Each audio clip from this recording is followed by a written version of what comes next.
में सीएसएलए और आपका बाकी जो फॉरेन ब्रोकरेज है उसमें कुछ रिपोर्ट आया है।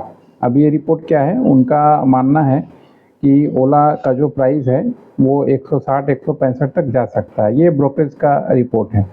तो इसके बाद से कल देखिए, कल अचानक उसमें बाइंग आई है और लगभग 10% के पास स्टॉक जो ये था मूव हुआ है। मगर अभी भी इसमें जो है आपको थोड़ा संभल के ही रहना है। जब तक ये 130 125 का ब्रेक नहीं करता है तब तक फिर 160 के भरोसे आपको नहीं बैठना है, क्योंकि मान लीजिए अभी इसमें क्या है, कोई ना कोई इसमें पोजीशन बना रहा है। और मैंने पहले भी इस पे बोला था कि स्टॉक्स मार्केट में जो होता है, चीज़ें जो दिखती हैं वो अलग होती हैं और पीछे की कहानी अलग होती है। तो कोई ना कोई इसमें अपना पोजीशन बनाना चाहता था 100 के आसपास, 90 के आसपास, तो वो लगातार इस स्टॉक को नीचे लाने की कोशिश में लगा हुआ था। और जब तक उनका वो बाइंग एजेंडा पूरा नहीं हो जाता है, कि यानी जब तक उनका टारगेट पूरा नहीं हो जाता है कि जितना म्यूचुअल फंड या फॉरेन इन्वेस्टर जो है जब तक वो खरीद लें, तब तक वो स्टॉक को ज़्यादा ऊपर नहीं जाने देते हैं। जब उनका टारगेट पूरा हो जाता है फिर वो इसमें ब्रेकआउट वगैरह करवाते हैं, ताकि मान लीजिए आप ब्रेकआउट देख के एंट्री लें और उनको उनका कीमत मिले और वो काम अपना करके निकल जाएं। दूसरा इसमें सेगमेंट क्या है, एक ये पॉइंट है, और दूसरा इसमें पॉइंट है आपका जो म्यूचुअल फंड है उनका।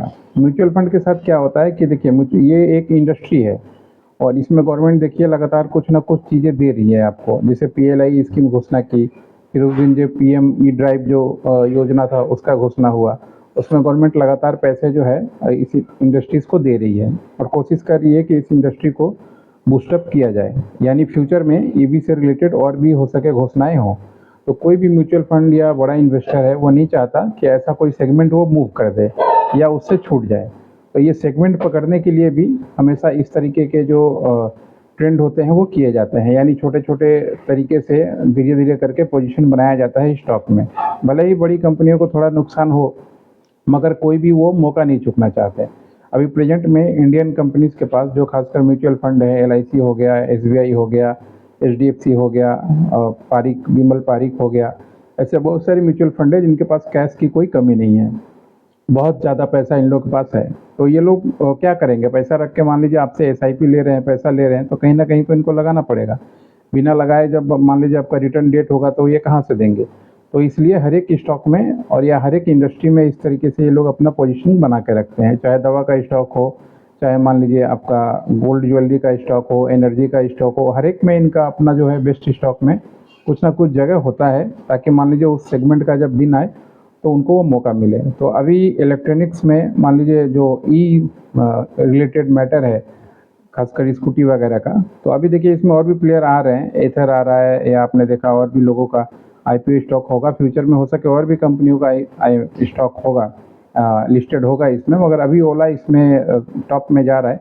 इस वजह से हर एक स्टॉक जो खरीदता है बल्क में, वो अपना टारगेट लेके रखते हैं कि उनको से सेगमेंट न छूट जाए, इसलिए इस सेगमेंट वो लगातार खरीदारी कर रहे हैं और स्टॉक जो है इस पोजीशन पे पहुंचा हुआ है। तो जैसे ही मान लीजिए थोड़ा सा खरीदारी बढ़ेगा या मौका जब भी मिलेगा तो ये स्टॉक भागेगा भागेगा, मगर 160, 170, 165, 145 ये जो मान लीजिए निकल के आ रहा है, तो ये ब्रोकरेज का अपना पर्सनल एनालिसिस है जो वो लोग करते हैं।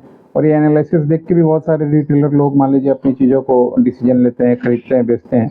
तो वो उनका पर्सनल मैटर है, वो क्या उसमें करेंगे नहीं करेंगे, मगर ओवरऑल जो कहानी ओला के पीछे है यही है। तो अभी इतना जल्दी कुछ नहीं होने वाला, कम से कम आपको 5 महीने 4 महीने इस तरीके से ये जाएगा, 20 तक जाएगा, फिर 17 आएगा, फिर 25 तक जाएगा, फिर आपको 18 तक दिखाएगा। उसके बाद हो सके धीरे धीरे करके ये आपका स्टॉक जो है 160 जाएगा। ऐसा नहीं है कि नहीं जाएगा, जाएगा, मगर थोड़ा टाइम लगेगा। तो आप अगर लॉन्ग टर्म इन्वेस्टर हैं तो इसमें बने रहिए, अपने स्टॉक को, पोजीशन को, स्टॉक को बना के रखना ही सही टाइम पे बहुत बड़ी जिम्मेवारी होती है। तो ये था ओला के ऊपर सारा